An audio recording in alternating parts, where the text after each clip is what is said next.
latest information that I have on the situation with Israel in the Middle East.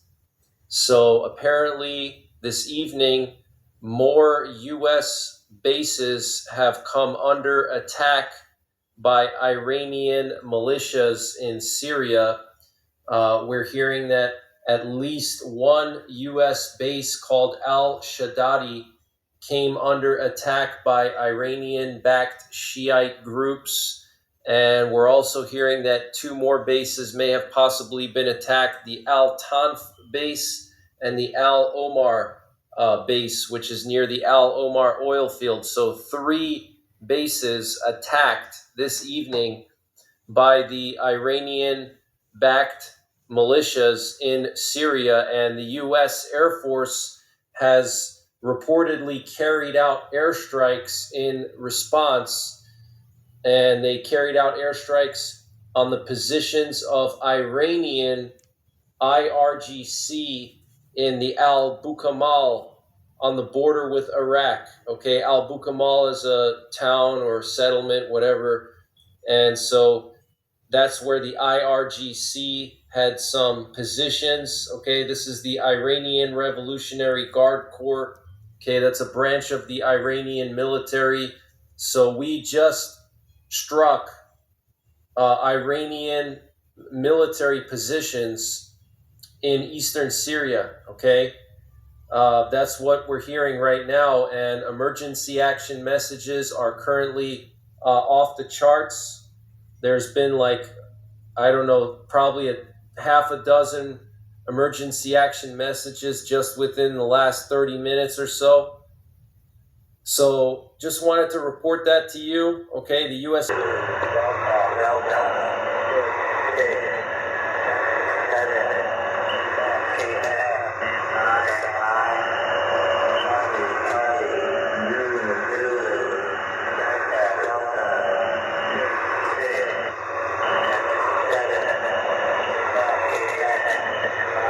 Russia, and they're backing up Iran. North Korea is sending ammo, tanks, short-range missiles to Ukraine and to the Middle East. We are in World War III. You have no future in this land. The only ones that have a future are the brothers and sisters, the Most High God's elect. The rest of you who threw the Bible behind your back, get prepared to meet your Maker. Everything is going to collapse. The economy. There's going to be a civil war here in this land. We're in a crisis.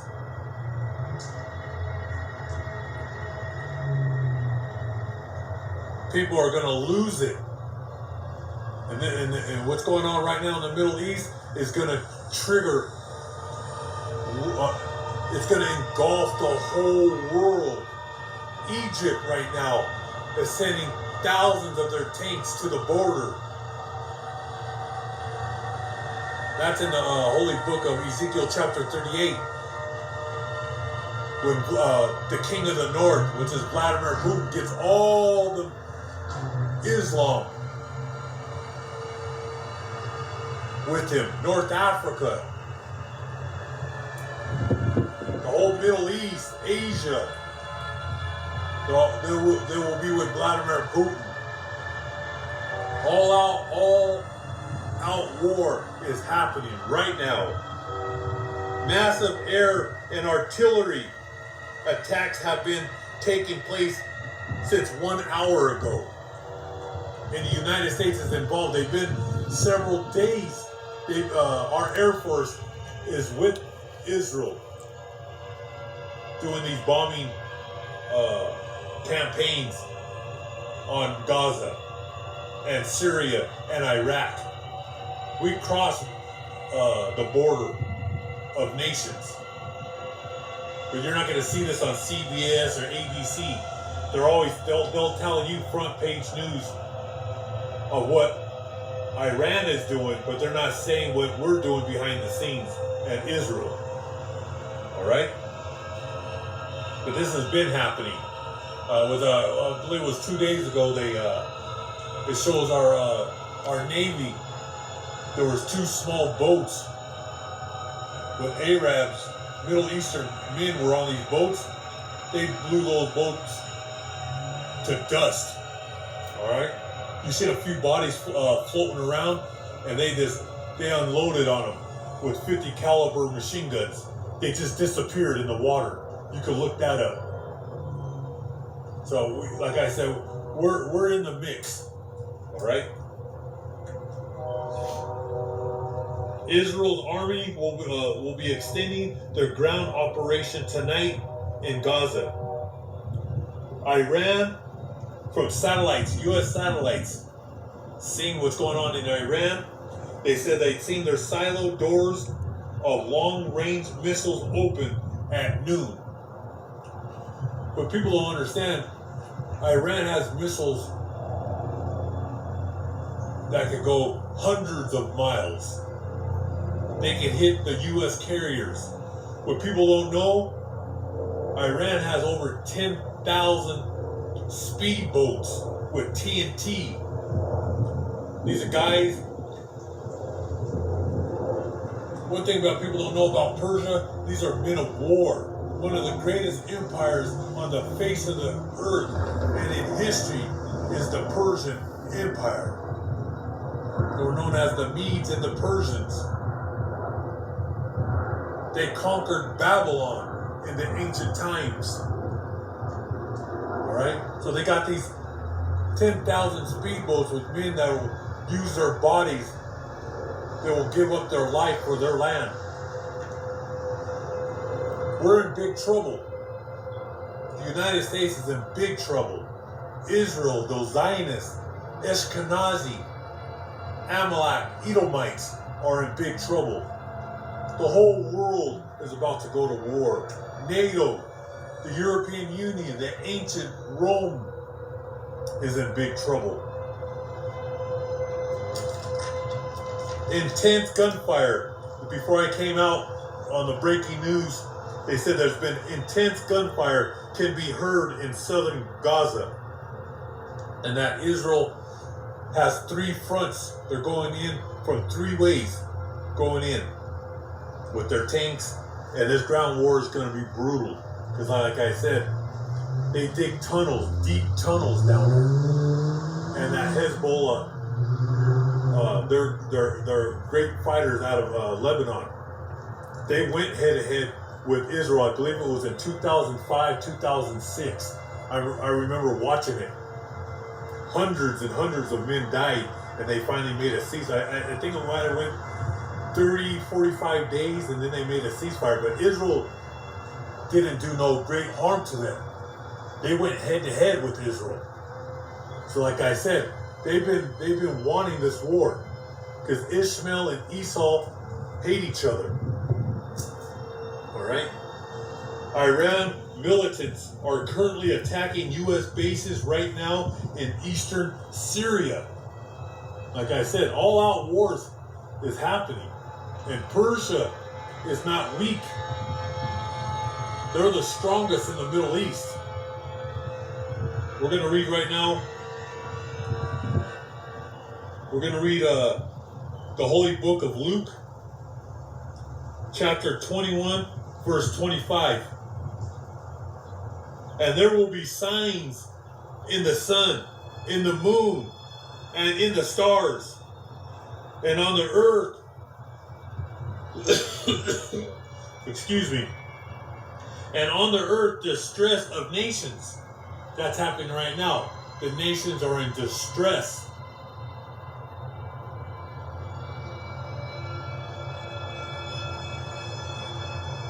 And on the earth, distress of nations and perplexity, and the sea and the waves roaring. And that's going to be all-out war. And it says right here, verse 26, men's hearts failing them from fear and the expectation of those things which are coming on the earth. Anxiety. panic attacks, heart attacks, and stroke on the four corners of this earth from the fear of World War III.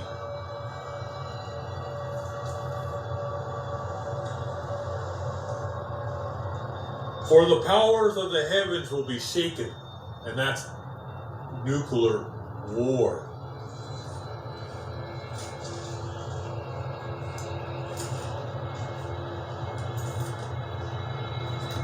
I'm going to read the holy book of Isaiah chapter 13, verse 17. The holy book of Isaiah chapter 13, and the title is Yahweh will punish Babylon. And the Lord says, I am stirring up the Medes and the Persians to attack Babylon. This is the Most High God Yahweh. He says, I am stirring up the Medes and the Persians. And who's behind the Medes and Persia? Russia. Russia's going to be right there with the Persians. And God is stirring them up. I am stirring up the Medes and the Persians to attack Babylon, and they care nothing for silver and are not tempted by gold. They don't care about your gold and silver. They want to destroy your military. With these bows and arrows, and that's talking about short-range missiles, thermal ICBMs. With their bows and arrows, they will kill the young men. They will show no mercy to Babylon. They will show no mercy to babies and take no pity on children. That's talking about your soldiers. They're going to have no mercy on them. Babylonia is the most beautiful kingdom of all, the most richest land on the four corners of this earth. Babylonia is the most powerful kingdom of all. It is the pride of its people. But I, the Most High God, will overthrow Babylon as I did Sodom and Gomorrah. That's why in Revelation chapter 17, God calls America the land of perverts. It's sick. With all the nasties and the movies and pornos and orgies, and how they sacrifice children here in the Bohemian Grove and right here in Colorado. He says, no one will ever live there again. And that's in the fourth quarter of World War III, when all war break out. That's when thermonuclear missiles, that's when Russia sends 7,000 ICBMs to America. No one will live here ever again. No wandering. Well, I'm not even going to go. You can continue to read it. Read that scripture. It just says there's not going to be nothing here. There'll just be some wild animals. We're going to go right into Jeremiah chapter 50, verse 23. Babylonia hammered the whole earth to pieces. And now that hammer is shattered. All the nations are shocked at what happened to that country. The world's going to be shocked, all right, that all these nations are standing up and are going to fight. And you're going to see thousands of the Marines and thousands in the beginning of this war being put to sleep. And eventually, there'll be millions of our men dying. That's when that drought comes. This is just the beginning. And remember, America was the world's policeman, the largest military on the four corners of this earth. And that's why it says Babylonia hammered the whole earth. Okay, we were the strongest. All right? and they hammered and ruled wars. In World War II, we were the strongest. That's why he says that hammered the whole world to pieces, and now that hammer is shattered. It shows that we have weak spots, and you're going to see it in the coming days, weeks, and months. All the nations are shocked at what has happened to their country. Just look at your politicians. Look at your Congress and your senators. This is a divided country. Babylonia, you fought against me, and you have been caught in the trap I set for you. See, the Most High set up this trap because you never obeyed the law, statutes, and commandments of the Holy Book. Even though you did not know it, I have opened the place where my weapons are stored, and in my anger I have taken them out, because the Most High God, the Lord Almighty, have work to do in Babylonia. Attack it from every side and break open the places where its grain is stored. Pile up the loot like piles of grain. Destroy the country, leaving nothing at all. Kill all their soldiers. Slaughter them. The people of Babylonia are doomed. The time has come for them to be punished, because their sins have reached the heaven. That's Revelation chapter 18. Tomorrow I'll do a video, Saturday and Sunday, Most High willing. Hope all you brothers were edified. We're in World War III. Everything is coming down. We're going into the second quarter of World War III. But have peace with God. You know this truth. And just love God with all your heart and your mind and soul, and He will be with you. God is your fortress. Call upon His name. Magnify the name of Yahweh Shai, the Son of the Most High God, Yahweh. He's coming very soon. So get right, get your house in order, and praise His holy name forever and ever, so let it be true. The water. Most High willing, I'll be here tomorrow with another lesson.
Through people I know, through open sources, and through some great people behind the scenes that give me information.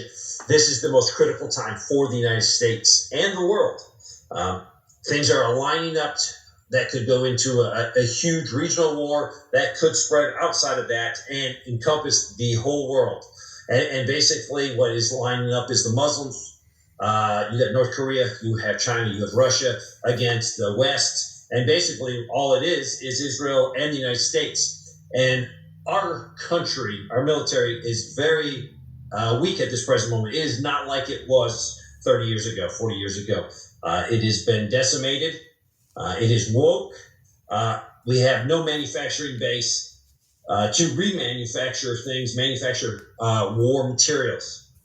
We have given away a lot of stuff to Ukraine. We left a lot of stuff in Afghanistan.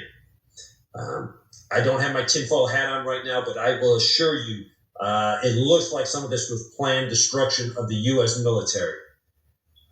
My son right now is training. He is in the National Guard. And I could tell you stories that I should tell you of the unprepared, inadequate response that we would have if we were attacked on a large scale. So it would boil down to the Second Amendment, and I truly mean that. The United States is at risk of a conflict that could push you, a civilian, into the fight. If you would like to keep your homeland safe, and that's the bottom line, I hate to tell you that. Our military is not what it used to be. The forces against us, they do not waste money on government contracts with the military-industrial complex where billions of dollars is taken away in payoffs, in wasted money. Other countries use that money wisely. So yes, you can look at the amount of money that we are spending compared to them. You say, oh, we're got them beat. When we spend thousands of dollars on a trash can for a fighter jet, when we spend hundreds and hundreds and hundreds of dollars for a hammer, when we spend untold amount of money that is wasted. So don't look at the numbers, look at the results. I will tell you, the countries that are going against us combined, if you look at it on paper, it's very scary. Let's talk about what Israel has done. Israel has done a limited incursion into Gaza. This will involve urban warfare. I have fought in urban warfare. It is the scariest. It is the nastiest. It is the most frightening warfare you can have. It will consume large amounts of men. It will consume equipment. It will consume weapon systems. It will consume ammunition. Your friend in an urban warfare is your grenade. The grenade is your best friend. It will consume a lot of things. With the continual bombing of Gaza, it has created a wasteland. This wasteland will be advantageous to the defender. That is their home turf. Some of the earlier, a few days ago, the IDF went in to clear some lanes, to clear some openings, and they lost some equipment. So this is not going to be a cakewalk for them. Also, the reserve troops. Israel Defense Forces is made up of a huge amount of reserve troops. This is information firsthand from sources inside Israel that have contacted me. The training of the reserves have fallen apart in years past. They have gone woke. They don't have some of the equipment they needed. This is facts. This is from boots on the ground inside of Israel that have been nice enough to share this with me because they're very concerned. So you're taking reserve units let's back up. The IDF couldn't even protect their fence. Protecting a fixed location, protecting a fence is one of the most basic things in the military. You can take any private, any Joe with limited training, give him some guidance, and he can protect a fence. He can protect a static defense. It's easy. It is so much more easier than doing an urban warfare involving combined arms.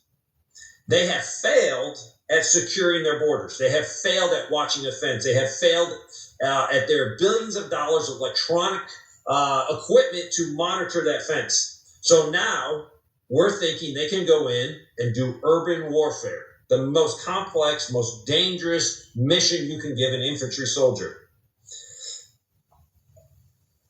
Information that I've got straight from people in Israel, they think, and this is my tinfoil hat has to go on, that some of this was done on purpose. Some of the people that were supposed to be guarding the fence were not guarding the fence. Some of the things that were supposed to be up stood down. But doesn't matter. The Hamas penetrated and massacred Israelis. That is a fact. Israel is operating on emotions right now. Years ago, one of their military guys was exchanged for over 1,000 Hamas prisoners or Islamic prisoners. They put a huge value on their people, a value the United States does not the people, but the government. Look at all the people we left behind in Afghanistan that supported us there.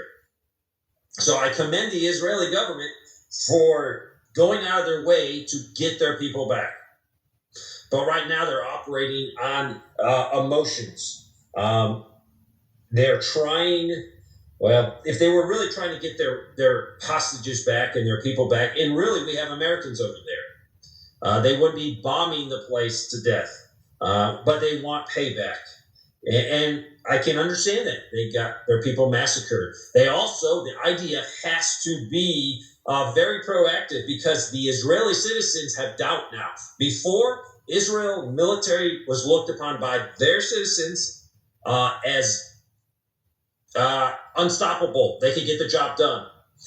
They were looked at by the Arabs, the Muslims. They were looked at them as, oh my gosh, that's the Israeli army. That has all changed. The Muslim world has understood now that without divine intervention, the Israeli army is nothing. They're built upon reserve forces. If you compare just Turkey has a huge advanced army. And that's just Turkey. Look at Egypt. So if you take the whole Muslim world united against Israel, they're in serious trouble. But Israel wants to go into Gaza. They want to punish Hamas. I think that's a mistake. Yes, I would love the hostages to be released. But what they've done by bombing right now has united the Muslim world. The Muslim world is united. Israel's making great strides in trying to normalization with Saudi Arabia and some other countries. That has been destroyed. Now, am I here to judge Israel? No. Israel's a sovereign nation. They will do what they want to do. They do what they're supposed to do. But for me, militarily looking at it, you can't secure a fence, but now you want to do the most advanced warfare in the world, urban warfare. They say they're bombing legitimate targets inside of Gaza.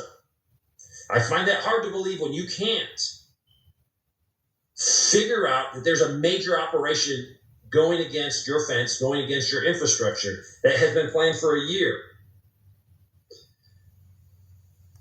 So